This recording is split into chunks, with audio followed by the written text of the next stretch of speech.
नमस्कार, मैं श्रुतिका झाड़े खबर 24 एक्सप्रेस में आपका स्वागत करती हूँ। लॉकडाउन के बीच मजदूरों की परेशानियों को लेकर अनशन पर बैठे पूर्व विधायक किशोर समरीते। कलेक्टर एसपी ने उनसे अपील करते हुए तुड़वाया अनशन। खबर बालाघाट के लांजी से है। पूरे भारत में 22 मार्च से लॉकडाउन है। आवाजाही पर पूरी तरह से प्रतिबंध है। लोग जहां के तहां फंसे हुए हैं।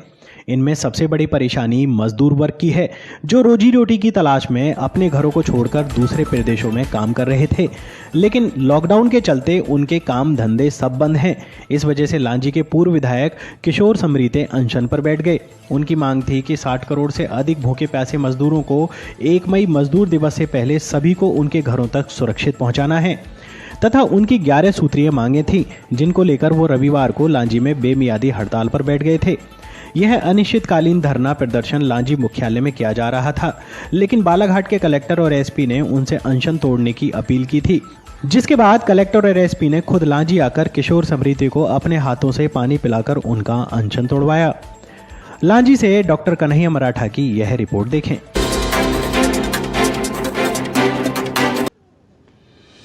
सम्माननीय पूर्व विधायक लांजी विधानसभा क्षेत्र के किशोर समरीते जी के निवास पर हैं और आज किशोर समरीते जी अनिश्चितकालीन भूख हड़ताल में बैठे हुए हैं। उसी तारतम्य में हम इसकी जानकारी लेने यहाँ पर आए हैं और आपको बता दूं, किशोर समरीते जी बहुत बड़ी हस्ती हैं और जब लांजी क्षेत्र में 2007 में उपचुनाव हुआ था, उस समय जेल से चुनाव जीते थे और विधायक बने थे।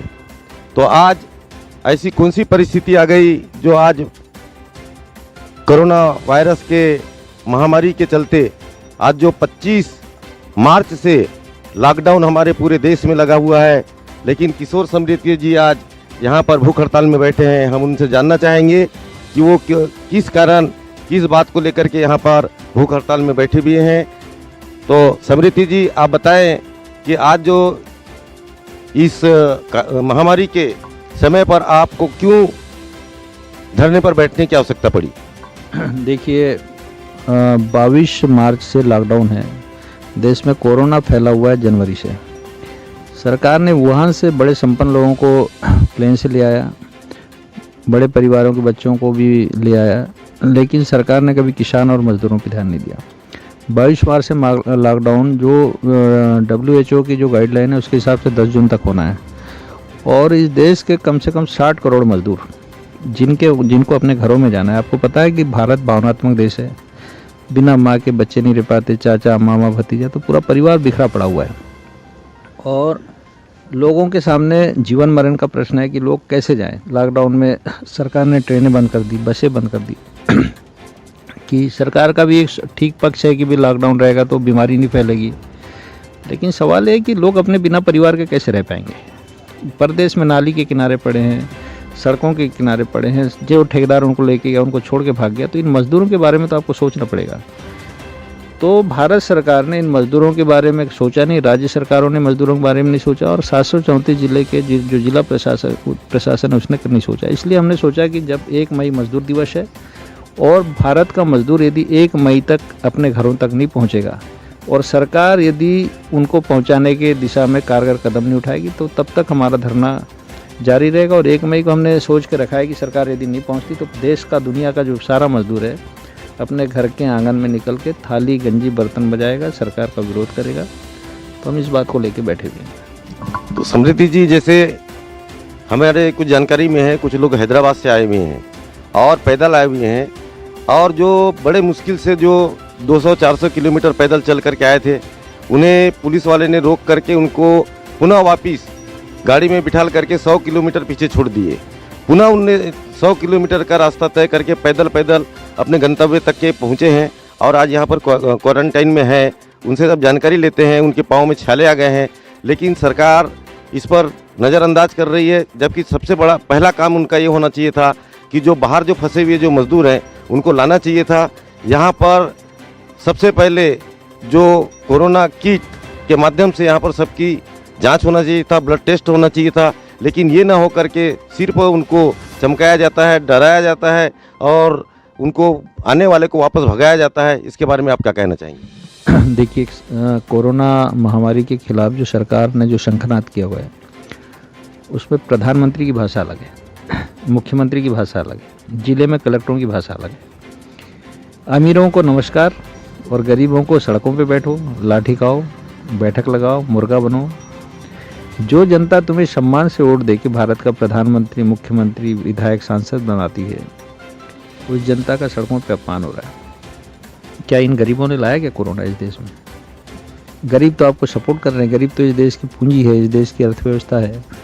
तो अगर इस पूरे मामले में प्रधानमंत्री और मुख्यमंत्री की गाइडलाइन के बाद अगर जिला स्तर पे कलेक्टर, थाना स्तर पे थानेदार अगर ये थोड़ा थोड़ा कोऑपरेट करते कि भाई चलो इस जिले का मजदूर उस जिले में पहुंचा दिया जाए, इस थाना क्षेत्र का उस थाने में पहुंचा दिया जाए, तो मेरी राय में बड़ी समस्या नहीं थी। लॉकडाउन के भीतर ही सब लोग अपने घर आ जाते।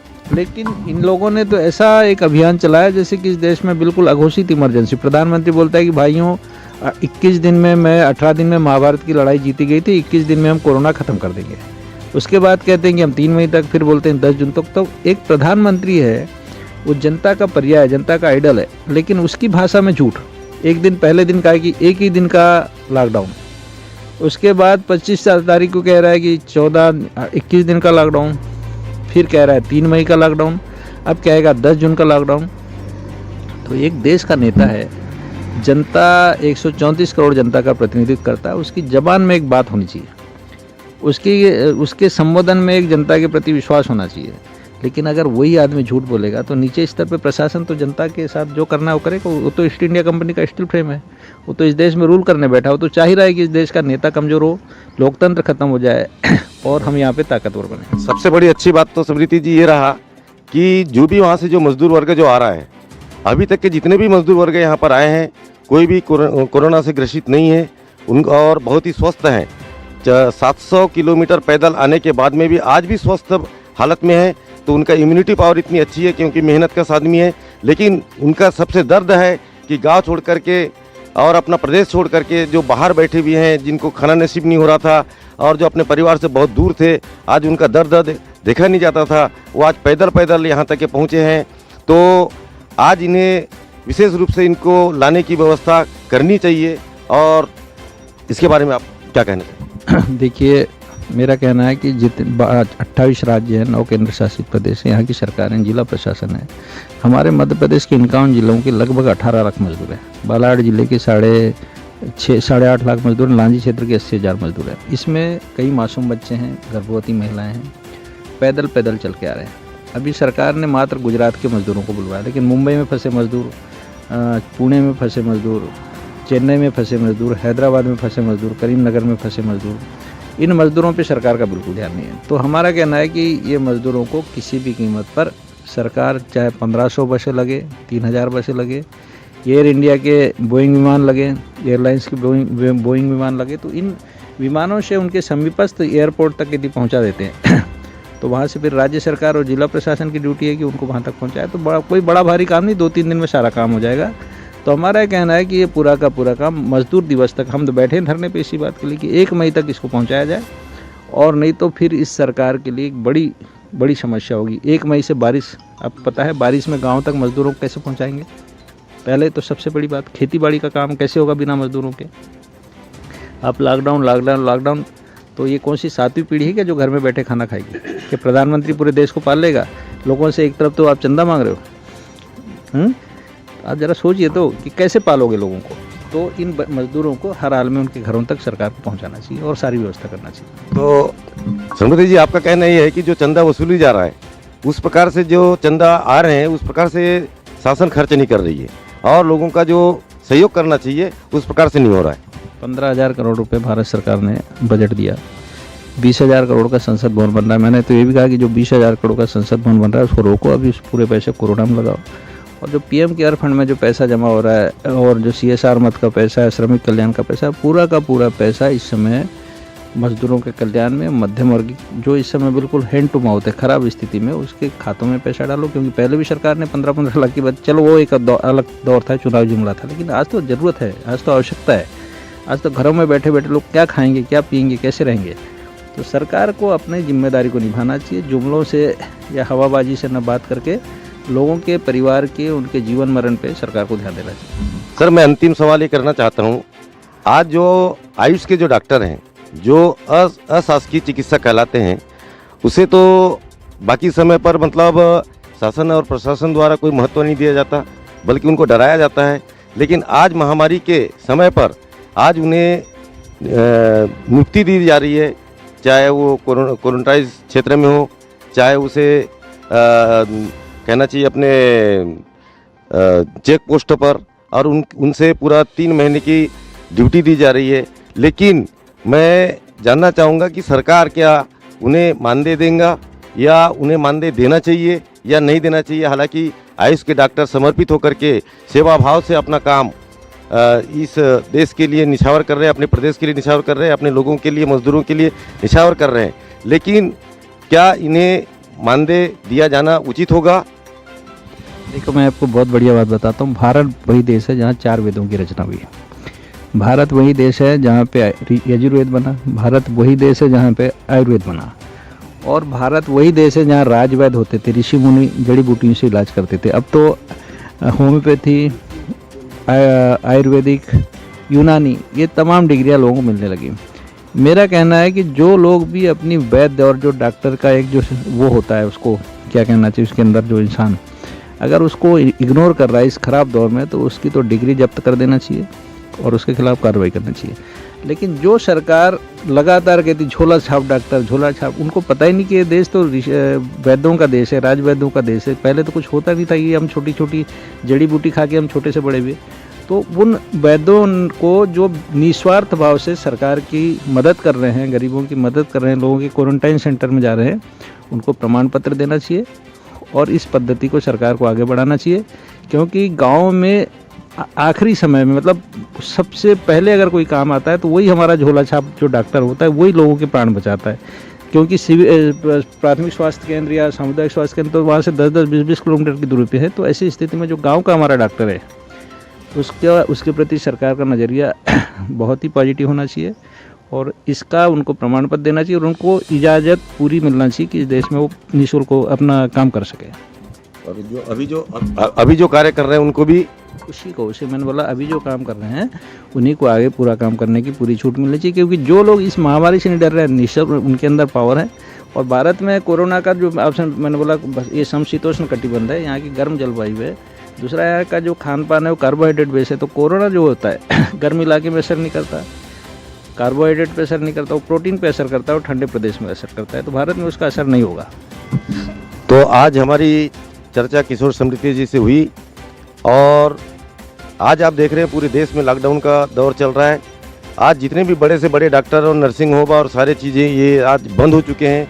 सिर्फ शासकीय जो अस्पताल है वही चालू हैं और जो गांव में जो मरीज़ हैं उन्हें छोटे मोटे जो आयुष के जो डॉक्टर हैं वो लोग उन्हें आज जिंदा रख रहे हैं। जैसा भी हो, बुखार आया, सर्दी लगी, कुछ भी लगा, लेकिन आज उन्हें देख रहे हैं और उनका इलाज कर रहे हैं। कुछ लोग इलाज करते हुए भी जो आयुष के डॉक्टर हैं वो निस्वार्थ आपको सरकारी जो आपका उपक्रम था उसके आदेशानुसार उनका वहाँ पर ड्यूटी कर रहे हैं, चाहे चेक पोस्ट में ड्यूटी कर रहे हैं, क्वारंटाइन क्षेत्र में ड्यूटी कर रहे हैं, निस्वार्थ कर रहे हैं। तो आज इनको उसका लाभ भविष्य में मिलना चाहिए, ये किशोर समृद्धि जी ने कहा है। और हम भी कहते हैं कि जिस प्रकार से इन्हें जो कार्य कर रहे हैं उसका योगदान इनको मिलना चाहिए, इनका काम, इनका महत्व बढ़ना चाहिए। तो मैं तरह के जब से मतलब लॉकडाउन लगा है तब से हमारे बालाघाट ज़िले में जो बाहर जो मजदूर थे वो कितने मजदूर करीब यहाँ पर पहुँच चुके हैं? अभी तक लगभग 21 तारीख से जब पहला 21 मार्च को जब पहला लॉकडाउन हुआ था उसके बाद से 55,000 के आसपास मजदूर अभी यहाँ पहुँच चुके हैं। सर, आगामी जो लोग रुके भी हैं उनके लिए क्या व्यवस्था की है? उनके लिए तैयारियां चल रही हैं, राज्य शासन स्तर पर बात चल रही है। जैसे कि हरियाणा सरकार से, राजस्थान सरकार से, गुजरात सरकार से शासन स्तर पर बात हुई है और उसके बाद से वहाँ के लोगों को लाया जा रहा है। इसी प्रकार से प्रयास किया जा रहा है कि अन्य सरकारों से बात होने के बाद, क्योंकि व्यवस्था ये की जा रही है कि यहाँ के मजदूरों को वहाँ छोड़ा जाए और वहाँ के मजदूरों को यहाँ के मजदूरों को वहाँ से लाया जाए। तो इस प्रकार की बातें सभी राज्यों से चल रही हैं। अभी 3 राज्यों से हो चुकी है, मुझे लगता है कि जल्दी ही अन्य राज्यों से ये बात हो जाएगी।